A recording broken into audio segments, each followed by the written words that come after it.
ఆడవాళ్ళను కేవలం ఆట వస్తువులుగా మాత్రమే చూస్తూ పెళ్లి అనే ఒక పవిత్ర వ్యవస్థను, పెళ్లి అనే ఒక పవిత్ర సాంప్రదాయాన్ని మంటగలుపుతూ 4 ఏళ్లకోసారి పెళ్లి చేసుకోవడం, మళ్ళీ విడాకులు ఇచ్చేసేయడం, మళ్ళీ పెళ్లి చేసుకోవడం, మళ్ళీ విడాకులు ఇచ్చేసేయడం, ఏకంగా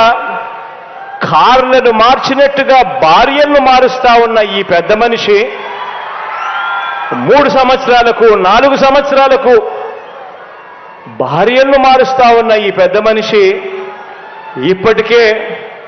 3 భార్యలు అయిపోయారు అని అంటే ఆలోచన చేయమని అడుగుతా ఉన్నా.